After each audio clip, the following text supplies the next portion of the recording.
Alors, je vais vous raconter mon témoignage. Donc, je suis née dans une famille catholique, mais c'était plus culturel que vraiment par foi et par réelle croyance, en fait. C'est-à-dire qu'on m'a baptisée à 2 mois, il me semble, ou 5 mois, je sais plus vraiment, mais c'était vraiment culturel. C'était par peur que je décède, en fait, et que j'aille en enfer. Mais en soi, c'était pas vraiment par foi. Enfin, j'ai pas reçu d'éducation religieuse, par exemple, ma famille n'allait pas à l'église. Enfin, ma mère, elle a reçu la communion, la confirmation, tout ça, mais on lui a pas vraiment appris, par exemple, qui était Jésus-Christ, en fait, finalement. Du coup, voilà, j'ai pas vraiment reçu d'éducation religieuse et on m'a pas forcé à en avoir, finalement. Donc, à mes 2 ans, mes parents se sont séparés. Mon père était quelqu'un de violent en fait. Donc ma mère, elle a été victime de violences conjugales, donc que ce soit psychologique, physique, enfin voilà. Du coup, moi, j'ai grandi dans un climat de peur en fait, parfois d'humiliation et de violence psychologique de la part plutôt de mon père. Euh, je me sentais jamais libre de rien, je me sentais toujours épiée, j'avais peur de quitter par exemple l'école, le collège. Comme il connaissait tout le monde, enfin, c'était un peu le loup blanc enfin, de là où on habitait. Enfin, il connaissait tout le monde pouvait tout lui répéter. En fait, j'étais libre de rien faire, quoi. J'étais sortie rouge, enfin, j'avais le droit de rien faire. Vraiment, c'était pesant, quoi. Euh, Puis mon père aussi était un peu enfin, raciste, on va dire. Du coup, il aimait pas que je reste avec des personnes étrangères. Enfin voilà, c'était assez compliqué. Il était pas du tout ouvert. Enfin, alors que nous-mêmes, on est d'origine étrangère, mais enfin, je sais pas, très bizarre. Enfin, je l'explique même pas à l'heure actuelle, quoi. Enfin, voilà. Donc, mon père a refait sa vie et ma mère a également refait sa vie. J'ai eu une sœur du côté de ma mère et 10 ans après, ma mère s'est séparée de mon beau-père et nous avons déménagé en HLM dans une grande ville. Et là, ça a été le début de violences, encore une fois. Donc, mais là, c'était plutôt des violences du type on se faisait cambrioler, enfin, on forçait la porte de chez nous pour nous voler des conserves, enfin, même des trucs banals enfin, de la vie quotidienne. Nous, enfin, on arrivait de la campagne, donc on était très dans le partage des choses, enfin, je sais pas comment expliquer, mais on était très gentils en fait. Et quand on arrivait là, en fait, vaut mieux ne rien montrer, rester chacun chez soi, enfin, pas du tout dans enfin, comment on nous avait élevés en fait. Du coup, voilà. Et c'est à l'âge de 11 ans que ma petite sœur, en fait, du côté de ma mère, a commencé à faire sa première tentative de suicide par les médicaments. Et là, ça a été le commencement, en fait, d'une période de plusieurs années avec énormément de problèmes, en fait. Ma sœur, elle a été internée dans des hôpitaux spécialisés. Elle a fait beaucoup de tentatives de suicide. En fait, elle était dans un processus vraiment d'autodestruction. Enfin, de façon inexpliquée. Ça lui a pris, enfin, du jour au lendemain. Elle n'est pas venue à l'école. Et ma mère savait pas où elle était, en fait, quand j'ai pu quitter le collège. Parce que, toujours pareil, c'est compliqué de quitter le collège quand tu ne peux pas. Enfin, bref. Et je suis arrivée chez moi et en fait, j'ai trouvé ma soeur dans sa chambre et enfin voilà, elle avait pris beaucoup de médicaments, elle tenait pas debout et elle me disait qu'elle voulait se suicider, que si j'étais pas arrivée, elle aurait sauté du balcon, en fait, enfin de sa fenêtre de sa chambre parce que ça donnait sur une, enfin, je sais pas, ça donnait sur un rond en fait avec un peu de terre et elle aurait sauté de là. Enfin, c'est vraiment dur en fait quand je l'ai trouvée. Et d'ailleurs, c'est aussi la première fois que ma soeur m'a dit je t'aime en fait. Parce que quand les pompiers. Enfin, en fait, moi j'étais trop paniquée quand j'ai trouvé ma soeur comme ça. Enfin, je rentrais de l'école. Heureusement, j'avais une copine avec moi qui habitait pas loin. Qui s'appelait Anissa, je crois. Enfin, ça n'a pas d'importance. Mais j'étais tellement paniquée en fait que je savais même plus quoi faire. Je savais pas du tout le numéro des pompiers. Je savais plus rien. J'étais trop paniquée. J'avais un rire nerveux. Je savais pas quoi faire en fait. J'étais paniquée.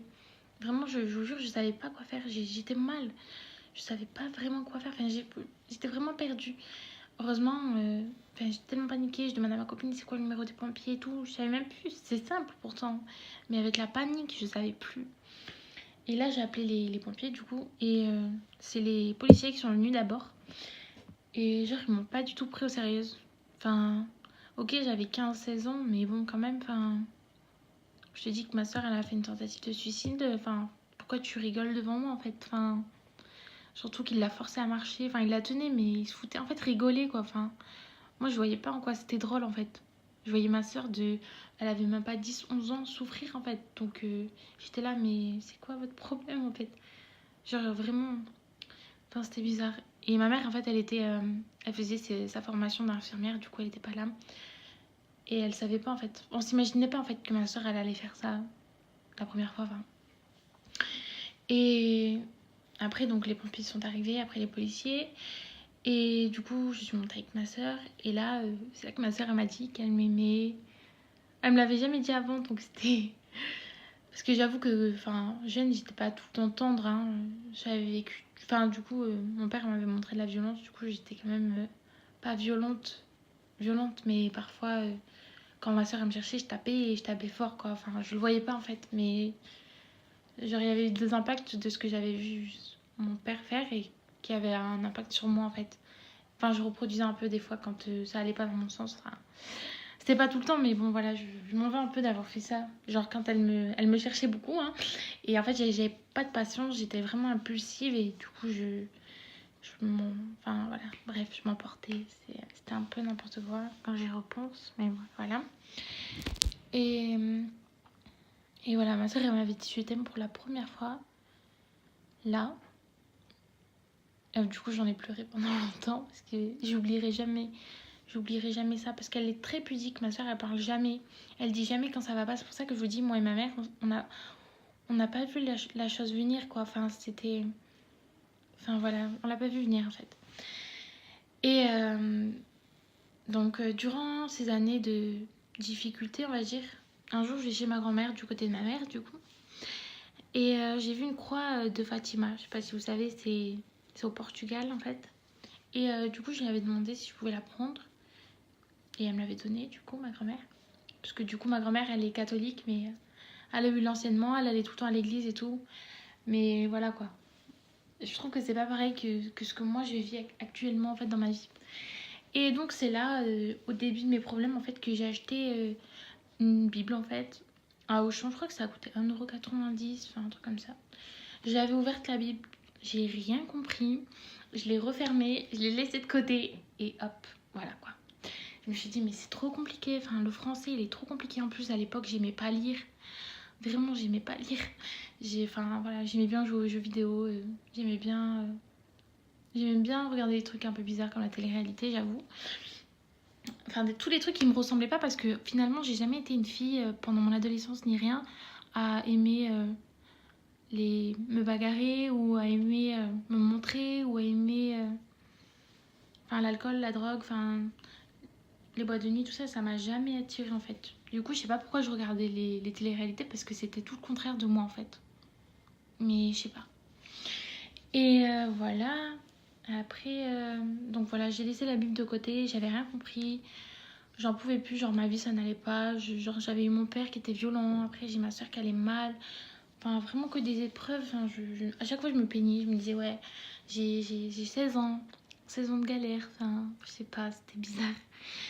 Et pendant ce temps-là, parfois, j'allais dans des églises. J'ai fait vraiment, vraiment beaucoup d'églises. Hein. J'ai fait de tout. Hein.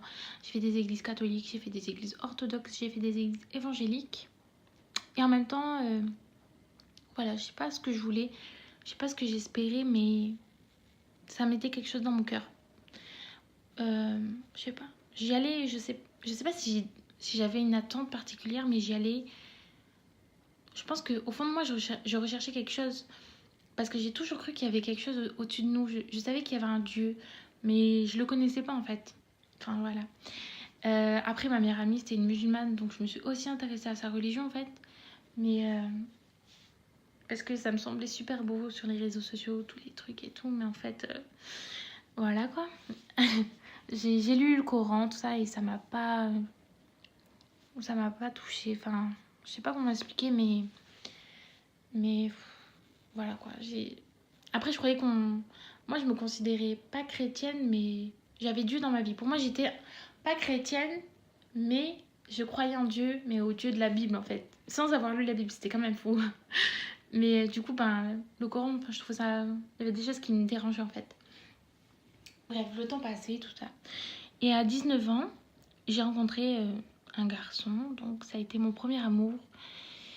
Et comment dire, ben là, je suis tombée en fait sous son emprise. Je, je l'idéalisais, je lui voyais aucun défaut. Je le défendais même devant mon père, alors que vraiment j'avais une peur mais maladive de mon père. Enfin, je sais pas comment vous expliquer, mais j'avais très peur de mon père. Rien que de l'avoir au téléphone, je me rendais malade, quoi. Enfin, c'était vraiment un truc fort, quoi. Et donc avec ce garçon, donc au début c'était super. Puis petit à petit, en fait, j'ai été victime de violences. Donc ça a commencé progressivement, en fait. Donc je l'ai pas vu venir, en fait. Et ça a été des violences psychologiques. Donc sur... Enfin, genre mon corps, ça va pas. Faudrait que tu te refasses ci, faudrait que tu te refasses ça. Après, ça a été mes habits qui n'allaient pas. Je m'habillais pas assez bien. Enfin, j'avais pas le droit de mettre de jupe, j'avais pas le droit de mettre de robe. J'avais pas le droit de mettre de pantalon sans mettre de choses longues en fait dessus. Donc ça veut dire que même l'été, limite, il fallait que je mette un col roulé quoi. Sinon, ben, je m'en prenais plein la gueule en fait. Je me faisais insulter. Je me faisais insulter de pute. Enfin, je me faisais insulter de tout. En fait, ça n'allait jamais assez bien pour lui en fait. Et en fait, moi, je le voyais pas. Hein. J'étais tellement amoureuse que j'étais prête à tout faire pour lui. Donc, je sais pas. Enfin, comment vous expliquer dans quoi j'étais. Enfin, je lui lavais ses affaires à la main. Je faisais tout pour lui. En fait, j'avais donné les privilèges d'un mari à cette personne. Je voulais tellement pas refaire la même chose que mes parents que ouais, que j'ai tout fait et je me suis battue pour que ça se passe bien, que ça aille bien, que ce soit l'homme de ma vie, que ce soit le père de mes enfants. Bref, euh, voilà, enfin, assez compliqué. Et voilà, donc progressivement, par exemple sur les réseaux sociaux, s'il y avait un... Tu sais, des fois, t'as des gens qui t'envoient des messages, tu les connais même pas et te disent des choses par rapport à ta photo ou enfin... Je sais pas, à l'époque, je faisais pas trop attention. Et on m'avait dit que j'étais très jolie. Et là, il l'avait vu et c'est la première fois du coup il m'a tapé. Enfin, au début, il m'a balancé un ordinateur dans la côte. Donc j'avais eu un bleu, mais enfin, genre, ça se voyait pas, donc personne n'a rien vu et personne n'a rien dit. Hein. Et après, je pleurais, mais il a cru que je rigolais devant son ami. Et du coup, il m'a mis un coup de poing. Et ça a commencé comme ça, en fait. Il y avait déjà de la violence psychologique, mais je le voyais pas. Et après, ben, ça a été progressivement des coups, en fait. Et ouais, je vous dis, comme je l'aimais tellement, enfin, je pardonnais tout. Enfin, en fait, il me faisait croire que c'était de ma faute et je croyais que c'était de ma faute. Je sais pas comment vous expliquer ça, mais il était vraiment très fort. Très, très fort. Donc le temps est passé et c'était pareil, c'était toujours comme ça. Et c'était de plus en plus fort. C'est-à-dire que j'avais pas le droit de regarder les gens, j'avais pas le droit... Enfin, quand je marchais dehors, fallait que j'ai les yeux baissés, en fait, fallait que je regarde par terre. Parce que sinon, il croyait que je regardais les hommes. Enfin, quand je conduis... Enfin, ça c'est venu bien après, parce que j'avais pas mon permis au début, mais après. Quand je conduisais, ben... Fallait pas être... Enfin, vous savez, quand vous apprenez à conduire, on vous dit qu'il faut regarder partout, les angles morts, les machins, les trucs. Et du coup, moi, je regardais partout, enfin, normal, en fait. Genre, pour pas me prendre un vélo ou me prendre un piéton, enfin pour moi, c'était logique, en fait. Et lui, ben... Enfin, voilà, j'avais pas le droit, en fait. Il croyait que dès que je regardais quelque part, il croyait que je regardais un homme, ou... Enfin, vraiment, vraiment jaloux, excessif, quoi. Enfin, parano, un peu. Enfin, par exemple, c'est le mec qui va vous tromper, mais... alors que vous êtes... Enfin, limite, je suis une sainte, quoi. Mais lui va me tromper, mais c'est moi qui va être la fautive de parce qu'il m'a trompé. Enfin, très, genre, enfin, très compliqué. Et du coup, ça a été ça, ça a augmenté. J'avais plus le droit de me maquiller. Enfin, par exemple, il allait m'acheter une boîte de maquillage. Et si je veux pas me maquiller quand il veut que je me maquille, ben, il va me casser ma boîte de maquillage. Qui venait de payer 50 € quoi. Enfin, truc. En plus, on n'était pas riches. Enfin, je dis pourquoi tu fais ça en fait. Enfin, je disais rien parce que j'avais peur.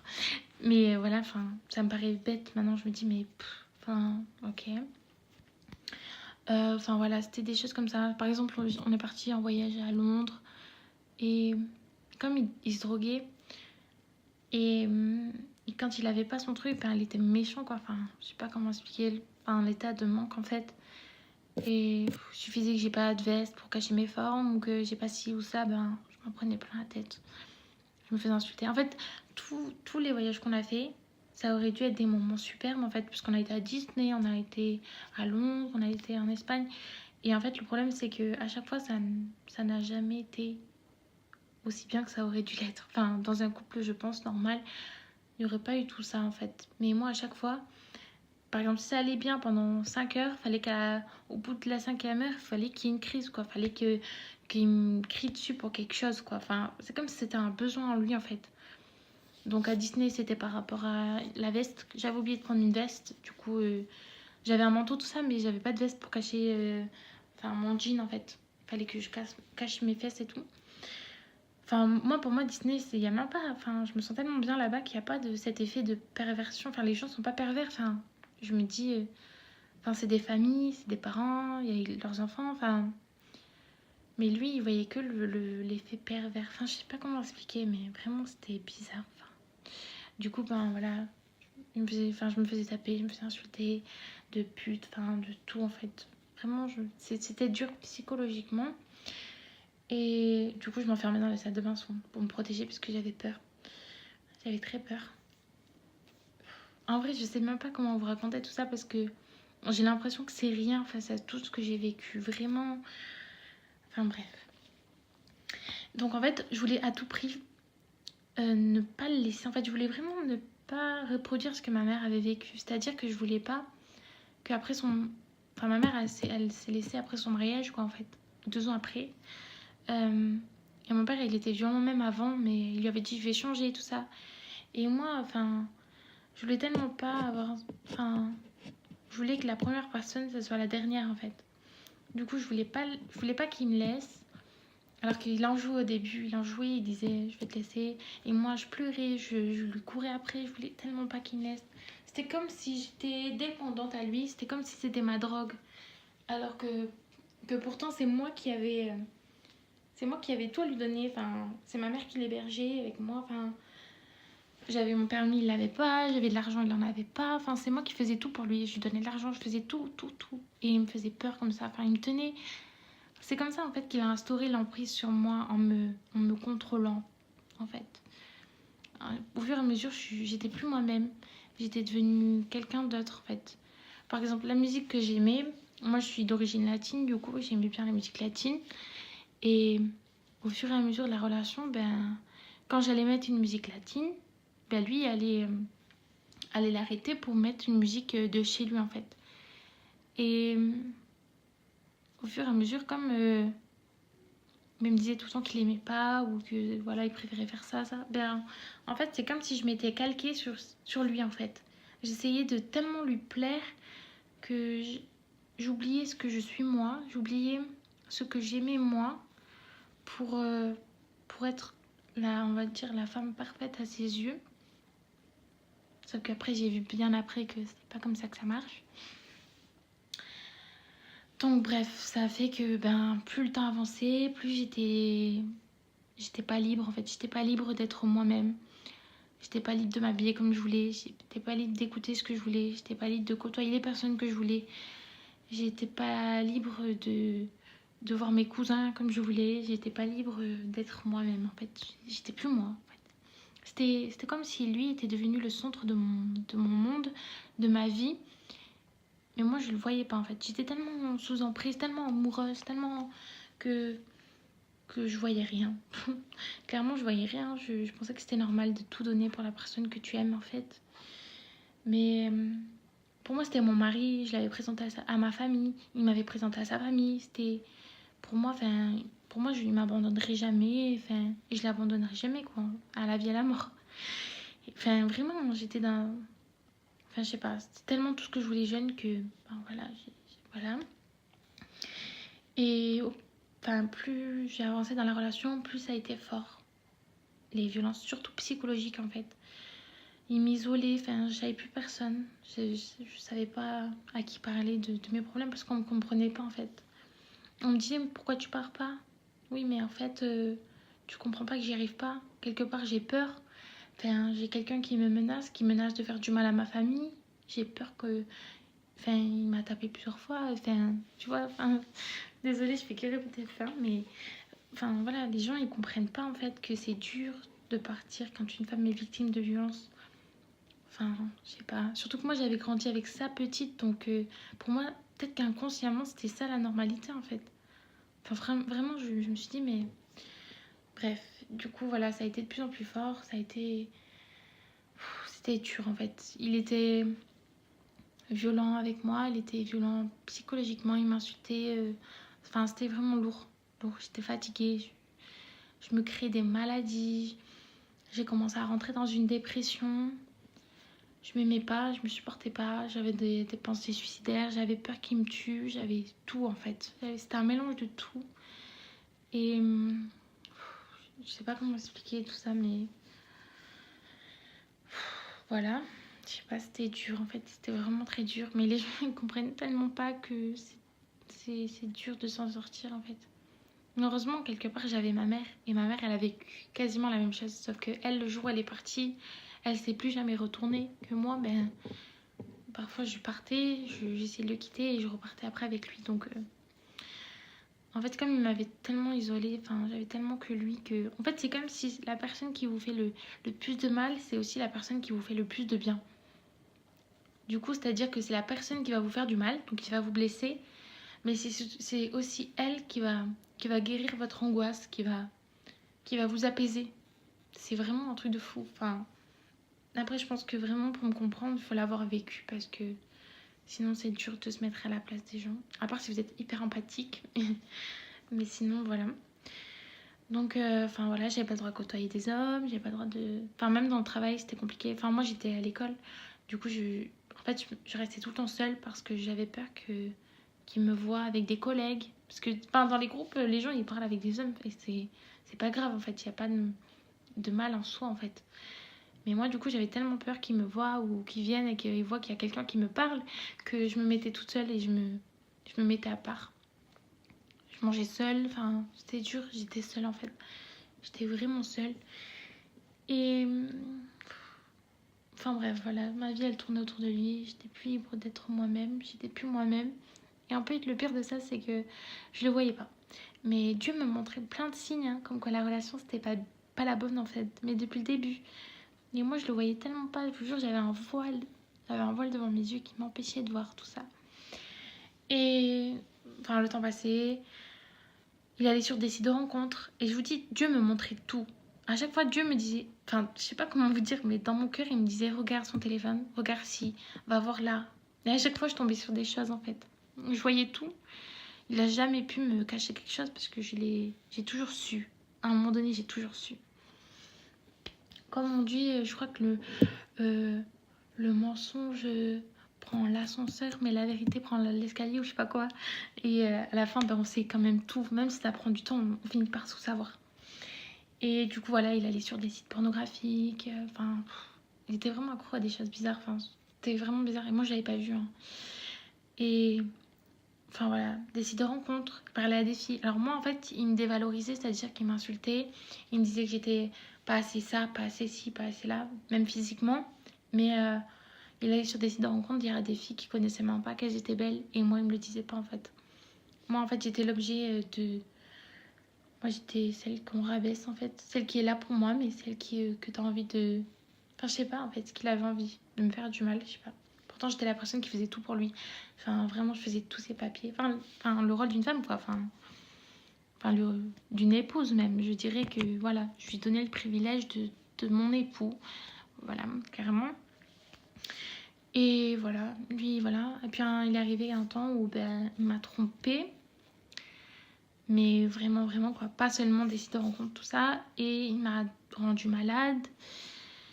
Et moi, enfin, j'aurais pu mettre ma main à couper que c'était faux, que jamais il me tromperait, que c'était l'homme idéal. Enfin, bref. J'étais bête, naïve, tout ce que vous voulez, mais j'étais bête. Et donc, je disais à ma mère, non, je suis malade, mais ça peut pas être lui qui m'a Enfin voilà, je vais pas rentrer dans les détails. Et en fait, je suis allée voir plein de docteurs. Ils m'ont dit si, on vous a trompé. Forcément, ça s'attrape plus comme ça. Donc, ok. Donc là, ok. Je vais le voir pour le quitter du coup, parce que je m'étais dit, si un jour on me trompe, c'est mort, c'est fini.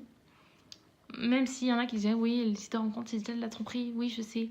Mais j'ai pas réussi à le quitter quand j'avais vu ça. J'ai essayé, mais j'y arrivais pas. Et du coup, là, je vais pour le quitter. Mais là, il me fait un lavage de cerveau, mais de ouf. Il va me faire croire que c'est peut-être moi qui l'ai trompé, alors que c'est faux. J'étais seule, j'ai pas d'amis, je vois pas quand je t'aurais trompé. En plus, il savait au fond de lui que c'était lui, enfin... Mais il m'a fait croire que non, que c'est faux, que si, que là... Enfin, il m'a retourné le cerveau, quoi. Genre, je suis arrivée pour le quitter, le mec... wow. Au final, je sais même plus que... Enfin, voilà. Un pervers narcissique, en fait. Je vous expliquerai ce que c'est, pour y en a... Enfin, s'il y en a qui savent pas ce que c'est, mais... Enfin, la psychologue m'a dit clairement que c'était un pervers narcissique. Bref. Du coup, j'ai pardonné, parce que j'ai cru que c'était faux. J'ai été voir 10 docteurs, ils m'ont dit que non, c'est pas possible, que forcément, il vous a trompé. Ok, bon. Mais comme je l'ai su... Et après, à un moment donné, j'ai fait croire que j'avais chopé une grosse maladie pour lui faire croire. Et là, il m'a avoué qu'il m'avait trompé, bref. Même si c'était faux, heureusement, c'était pas... Je me dis, en fait, je remercie Dieu de m'avoir tout montré et de m'avoir même rendu... Enfin, c'est pas lui qui m'a rendu malade, mais qui m'est montré, quoi. Enfin, je sais pas comment vous expliquer, mais... Parce que sinon, j'aurais été bête encore, et je pense que j'y serais encore. Enfin, bref. Donc, plus le temps avançait, plus j'avais l'impression de devenir folle. Parce que vraiment, le pervers narcissique, il joue sur ça. Il va vous dire un truc bleu un jour et blanc le lendemain. Enfin, c'est complètement l'inverse. C'est-à-dire qu'à un moment donné, il va reconnaître que c'est lui qui a tort. Et à un moment donné, il va vous dire que c'est toi qui a un problème, en fait. Ok. Enfin, je sais pas comment vous expliquer, mais c'était pas une personne qui était... genre, avec moi, il était... Enfin, comme ça, genre... violent, parfois, verbalement, psychologiquement. Mais dehors, c'était une autre personne. Et les gens qui le connaissent, en fait, pour lui, il est super, en fait. Il est super. Enfin, si vous le... En fait, si vous... Enfin, si un jour vous venez à le rencontrer, vous allez me dire, mais en fait, c'est toi, t'as un problème, en fait. Sauf qu'en fait, il cache tellement bien son jeu, je vous jure. Enfin, limite, c'est moi qui passais pour la méchante parce que, par exemple, je vais vous dire un truc bête. Il m'avait dit de pas dire bonjour aux hommes. Genre, de pas dire... de pas faire la bise à ses amis, tout ça. Ok.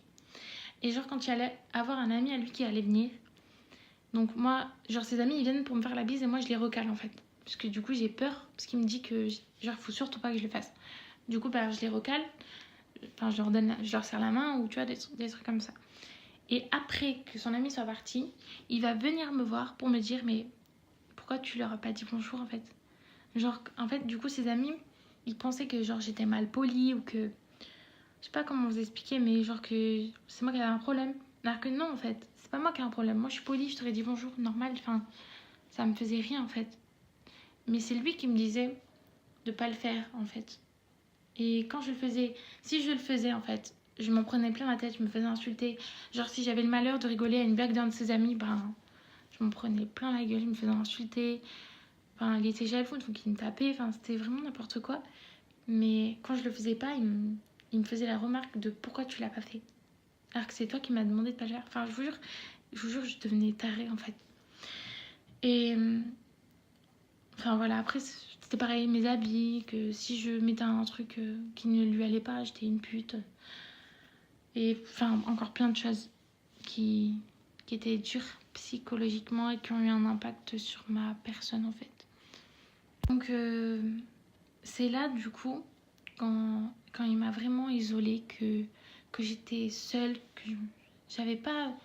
J'avais mes amis, mais je m'étais éloignée d'eux parce qu'ils voulaient que je m'éloigne d'eux, en fait. Et du coup, je me sentais seule, j'étais isolée. J'avais instauré voilà, une distance avec tous mes amis parce que ils étaient jamais assez bien pour lui. Pourtant, vraiment, je vous dis, j'avais maximum 2-3 copines, hein. Déjà, à l'époque, j'avais pas vraiment d'amis hommes, mais j'en avais pas, enfin, voilà, quoi. J'avais des gens que je côtoyais à la base, enfin, par rapport au lycée et tout, mais sans plus, quoi. J'ai jamais été une fille à être beaucoup entourée. Et il a quand même trouvé le moyen de m'éloigner de mes quelques amis qui me restaient, quoi. Et un jour, je me sentais tellement seule, en fait. Tellement seule, tellement... Ouais, seule, en fait. Que, voilà. J'ai été à la maison de la Bible. Et j'ai acheté une Bible Louis II 21. Et elle était rose et tout. Ça n'a aucun rapport, mais genre, je sais pas pourquoi. Genre, ça m'a. Je sais pas comment vous expliquer, mais vraiment, c'est la parole de Dieu qui m'a ouvert les yeux, qui m'a donné le réconfort que j'avais pas en fait.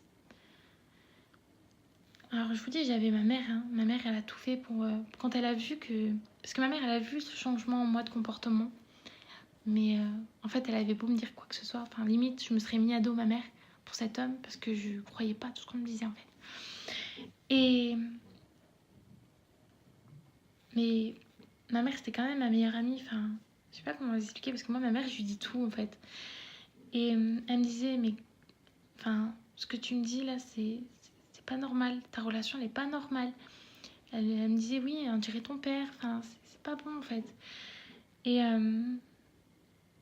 enfin, en fait, elle voyait que je retombais dans le même schéma qu'elle en fait, dans une relation toxique. Et du coup, elle m'a amenée à une conférence sur les pervers narcissiques.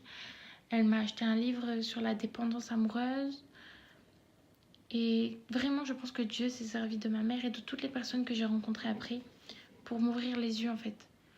Parce que vraiment, ça a été un processus. Il a fait beaucoup de choses, Dieu, pour que je vois. Mais je vous dis, j'avais tellement un voile épais sur mes yeux que je voyais rien. Et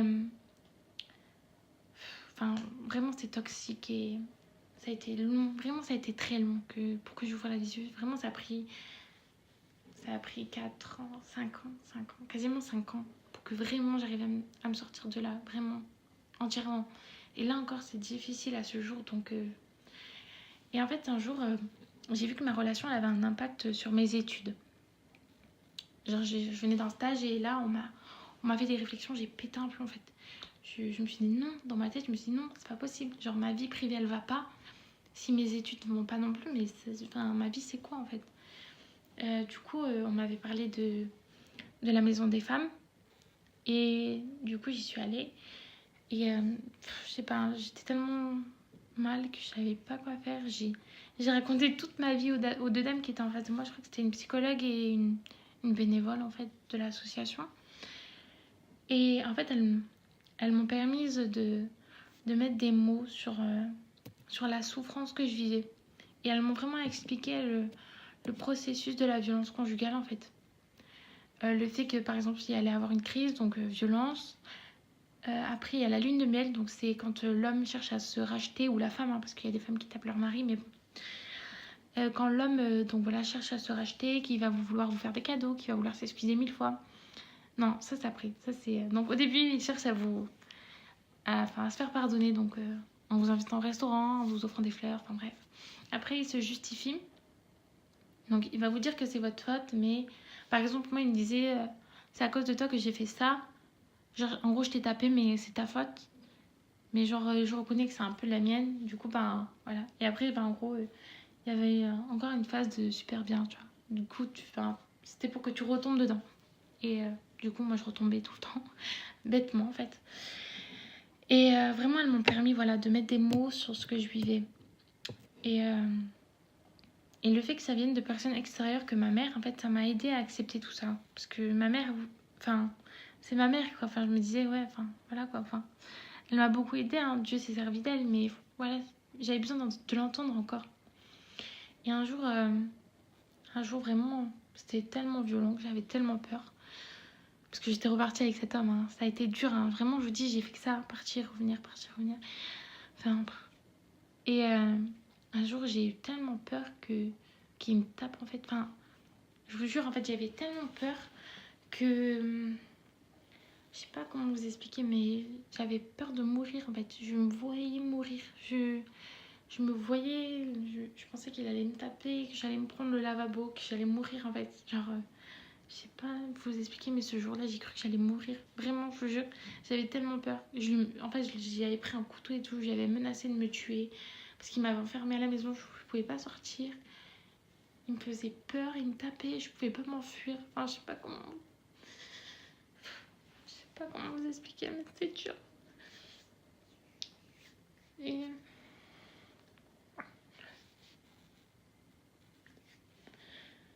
Bon, bref, c'était dur. voilà, c'était dur quoi. Donc en fait, j'avais. Ça faisait un moment, moi, 3 ans que j'avais la parole de Dieu quand même. Donc en fait, quelque part, en fait, le fait que je sois seule, ça m'a rapprochée de Dieu parce que j'avais tellement personne à qui parler, à part ma mère. Mais bon, ma mère, à la force, la pauvre, j'avais plus envie de lui dire mes problèmes parce que j'arrivais pas à m'en aller. Donc, enfin, les hommes, ils ont une capacité, mais à un moment donné, ils s'essoufflent, quoi. Enfin, quand, quand vous voyez que votre fille, elle va mal et que vous n'arrivez même pas à l'éloigner de quelqu'un qui lui fait du mal parce que vous savez pas comment faire, parce que votre fille, elle est majeure et que vous pouvez pas l'empêcher d'y retourner, en fait. Et du coup, voilà, enfin, du coup, la parole de Dieu, ça a été vraiment un réconfort pour moi. C'est ça qui m'a aidé à voir que ma relation, c'était pas la bonne, en fait. Et du coup, voilà, j'avais un jour tellement peur de mourir que j'ai commencé à me demander, mais si Dieu, il m'aime, mais alors pourquoi genre, il accepte que je sois là avec cet homme qui est violent avec moi? Et puis, dans ma tête, je me disais, mais je suis même pas mariée. Je suis pas mariée, alors pourquoi je reste, en fait? Voilà. Enfin, en fait, c'était moi qui m'étais enfermée. Je m'étais dit, comme j'ai donné tout ce que j'avais à cet homme, ben, je suis obligée, je suis condamnée de rester avec. Mais en fait, non. En fait, non. Et un jour, je suis tombée sur le verset 1 Corinthiens 13, 4 à 8. Voilà, 4 à 8. C'est la définition sur l'amour. Comme quoi l'amour est patient, plein de bonté, qui n'est pas envieux, qui ne se vante pas, qui n'est pas malhonnête. Enfin, vous avez qu'à regarder, c'est une grosse définition sur l'amour. Et, euh, et vraiment, quand j'ai comparé ma relation à cette définition de l'amour dans la Bible, et ben là, j'ai ouvert les yeux en fait. Ça a été long, hein, vraiment, je vous dis, ça a été un processus qui a été long. J'ai pas réussi à m'en sortir tout de suite. Hein. Dieu a mis des personnes sur mon chemin pour m'aider, mais ça a été long. Et en fait, quand j'ai comparé, j'ai vu que ma relation, c'était tout l'inverse en fait. Ma relation, c'était quoi? Trahison, pardon. Violence, mensonge, peur, euh, mensonge, enfin vraiment des choses mauvaises en fait. Et là, je me suis dit, mais en fait, c'est pas la volonté de Dieu pour moi. C'est pas la volonté de Dieu pour son enfant. Dieu, il veut mon bonheur en fait. Et c'est vraiment, je vous dis, moi, c'est vraiment la parole de Dieu qui a fait que j'ai ouvert les yeux progressivement. Dieu m'a montré que j'avais de la valeur à ses yeux, que j'étais importante, que j'étais pas inutile comme on me l'avait dit toute ma vie, que non. Et ouais, vraiment, Dieu m'a montré que j'avais de la valeur. Enfin, je sais pas si vous connaissez en Ruth, chapitre 3, je crois, verset 11, il y a un truc avec ma fille, tu es une femme de valeur. Et ça, genre, c'est comme si ça m'avait transpercé le cœur pour me dire, ben ouais, t'es une femme de valeur, t'es une fille de valeur. Alors, ne laisse personne te faire croire que tu n'es rien, que tu ne vaux rien, que jamais tu t'en sortiras en fait. Parce que ce qu'il m'avait dit, quoi, qui voudra de toi, enfin, bref, voilà. Et du coup, vraiment, c'est la parole de Dieu qui m'a aidée, qui m'a encouragée, qui m'a fortifiée. Et Et c'est là que j'ai commencé à partager la parole de Dieu sur les réseaux sociaux, tout ça, parce que je me disais, mais si ça m'aide à moi, en fait, genre, ça peut aider des gens. Et vraiment, d'avoir les réseaux sociaux, ça m'a aidé, en fait. Hein. Euh, ça a été un processus, hein, et je sais que j'ai encore beaucoup de chemin à faire. Hein. Mais je sais qu'à l'heure actuelle, Dieu est avec moi, il me tient la main, et il ne me lâchera jamais. Même si tous les hommes venaient à m'abandonner, je sais que lui ne me laissera jamais. Je sais que si je flanche, que je tombe, il me relèvera encore. Je sais qu'il ne... Pendant les 5 ans où j'ai vécu voilà, de la violence, en fait, il a toujours été là. Il a essayé de me montrer de me montrer les choses, de m'ouvrir les yeux. Ça a été dur, ça a été long. J'y suis repartie, j'ai pleuré, j'ai fait plein de choses, plein de choses. J'ai prié plein de fois. Mais je vous dis, moi là-bas, je suis de famille catholique. J'ai prié Sainte Rita et tout. Mais ça marchait pas. Pourquoi? Parce que quand c'est pas la volonté de Dieu, ta relation. Moi, ma relation, j'avais pas demandé à Dieu. Parce que j'avais Dieu dans ma vie, mais j'y croyais pas. Enfin, c'était un Dieu lointain. Je connaissais même pas Jésus-Christ. Enfin, je lisais pas la parole de Dieu déjà. Donc, j'avais pas d'église de rattachement. Enfin, c'était un peu n'importe quoi. Et en fait, ma relation n'était pas basée sur Dieu. Ma relation n'était pas basée sur la volonté de Dieu. Du coup, en fait, j'avais essayé de faire la famille idéale, mais sans demander à Dieu si c'était vraiment bon pour moi ou non. Et au final, je me suis complètement trompée. Et maintenant, je sais qu'à ce jour, jamais, plus jamais, je ne ferai les choses en dehors de la volonté de Dieu. Et avant, maintenant, si je dois me remettre à quelqu'un plus tard pour faire ma vie, quoi, je demanderai à Dieu, je vais prier Dieu, quitte à... Je sais que ça prendra le temps qu'il faudra, hein. Mais là, je me précipiterai plus. Et je prie pour que les filles ouvrent les yeux si elles entendent mon témoignage et qu'elles ne se précipitent pas. Même si ça va pas chez elles, même si... Non, ne vous précipitez pas, vraiment demandez à Dieu. Et regardez le comportement du garçon, vraiment, si son comportement il va avec la parole de Dieu, parce que sinon ça n'ira nulle part. Et moi, je me suis précipitée, je voulais tellement faire la famille idéale que j'avais pas eue, que j'ai fait n'importe quoi au final et j'ai été malheureuse. Et ça, j'aurais pu l'éviter si... Non, j'aurais pas pu l'éviter parce que j'avais pas Dieu dans ma vie. Mais si j'aurais eu Dieu dans ma vie, j'aurais pu l'éviter. Mais en même temps, je me dis, heureusement que j'ai vécu ça, parce que ça m'a rapproché de Dieu et ça a fait un boost dans ma foi, mais vous savez même pas comment. Enfin, moi je partais de rien, j'ai pas reçu d'éducation religieuse et tout. C'est vraiment la parole de Dieu qui m'a appris, c'est le Saint-Esprit qui m'a ouvert les yeux, c'est le Saint-Esprit qui m'a permis de comprendre la Bible en fait. Et aujourd'hui, je peux le dire que la Bible, ça a été un réel refuge pour moi. Dieu m'a aidé à vouloir vivre. Parce que oui, pendant toutes ces années, j'avais envie de mourir en fait. J'avais envie d'être internée, j'avais envie qu'on m'éloigne de cet homme qui me faisait souffrir, mais dont j'arrivais pas à partir. Dieu a œuvré sur mon caractère aussi, parce que j'étais impulsive, je me mettais vraiment en colère. J'avais vraiment beaucoup de colère en moi. Et je sais que même à l'heure actuelle, Dieu me change et Dieu va me changer encore et encore et encore pour que je sois à son image et que je devienne la meilleure personne que je puisse être, quoi. Et je sais aussi que Dieu m'aime et qu'il va m'aider à m'aimer comme je suis, même si ça prend du temps. Et, et tel qu'il m'a créé, j'ai pas besoin de faire de la chirurgie comme on m'a dit. J'ai pas besoin, non, en fait. Dieu m'a créé comme ça, Dieu m'aime comme ça, je dois m'aimer comme ça, c'est tout en fait. Il n'y a pas de... Non, faut arrêter tout ça. Et je remercie Dieu aussi parce qu'il a mis toutes les personnes qu'il fallait devant ma route, en fait, devant mon chemin, pour m'aider à ouvrir les yeux sur ma relation, à sortir de cette relation. Il m'a aidé aussi à me sortir de la dépression parce que, comme je sais pas si je l'ai dit, mais je prenais des antidépresseurs. Enfin, voilà, c'était dur, c'était très dur. Il m'a aussi aidé, il m'a délivré il y a même pas 1 mois ou 2 mois des angoisses. Pendant 4 ans, je faisais des angoisses et en fait, quand je le quittais, mes angoisses étaient tellement fortes que limite c'était mieux d'être avec lui que sans lui. Je vous dis, enfin, physiquement, c'est un truc de fou. Et du coup, en fait, quand je l'ai quitté, j'avais cette envie de retourner parce que je me sentais tellement vide, tellement angoissée, ça me faisait tellement mal au cœur. Et comme je vous disais, c'était... Enfin, je sais pas comment vous expliquer, mais sinon, il aurait fallu que je passe ma vie à l'hôpital. Et vraiment, Dieu m'a délivrée de ça il y a même pas 2 mois. On a prié pour moi, vraiment. Et en fait, c'est quand j'ai décidé de pardonner à mon père, pardonner à cette personne que tout est parti, en fait. Je vous jure, c'est parti du jour au lendemain. Alors que j'ai essayé de prier par moi-même, je crois que c'est parce que j'arrivais pas à pardonner tout ce qu'on m'avait fait. J'avais de la rancœur, en fait. J'avais envie de... Pas de rendre le mal par le mal, mais que vraiment Dieu fasse justice de suite. Mais Dieu se charge de tout. Et il faut arrêter, enfin... Bref.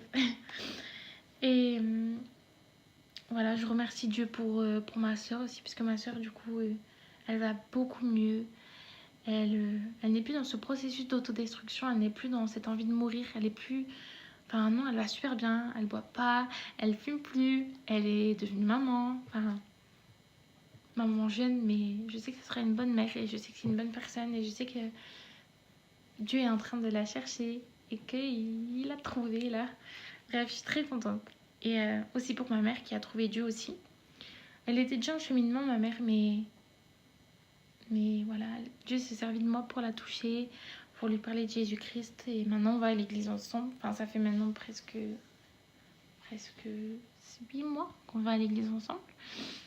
Et voilà, enfin, je suis vraiment très contente, très reconnaissante. Et de m'avoir amenée dans l'église où je suis actuellement. Et voilà, enfin, je remercie Dieu pour toute ma vie en fait.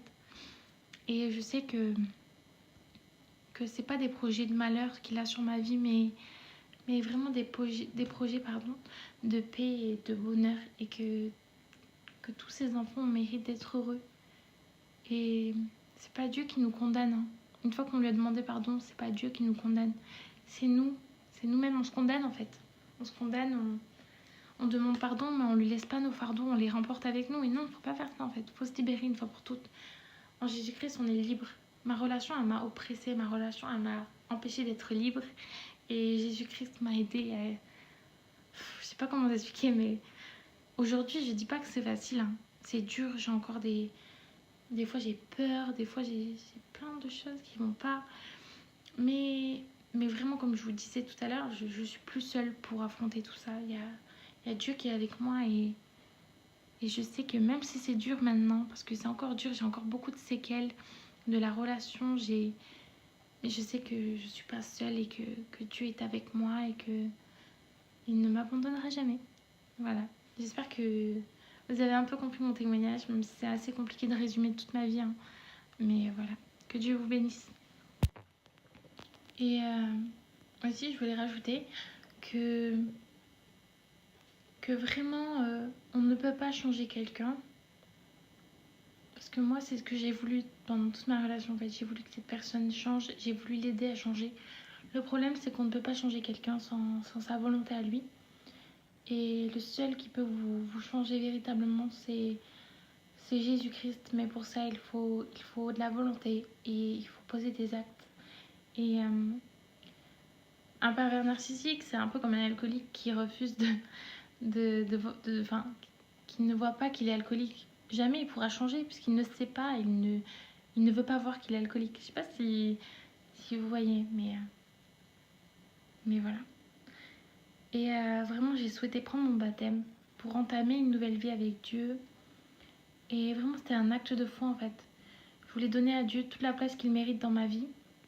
Et vraiment, comme lui remettre les clés entre ses mains, quoi. Genre, waouh, je te redonne toute ma vie, fais ce qui est bon pour moi. Fais, enfin, accomplis ton destin, enfin mon destin, ton destin entre tes mains, enfin, ouais.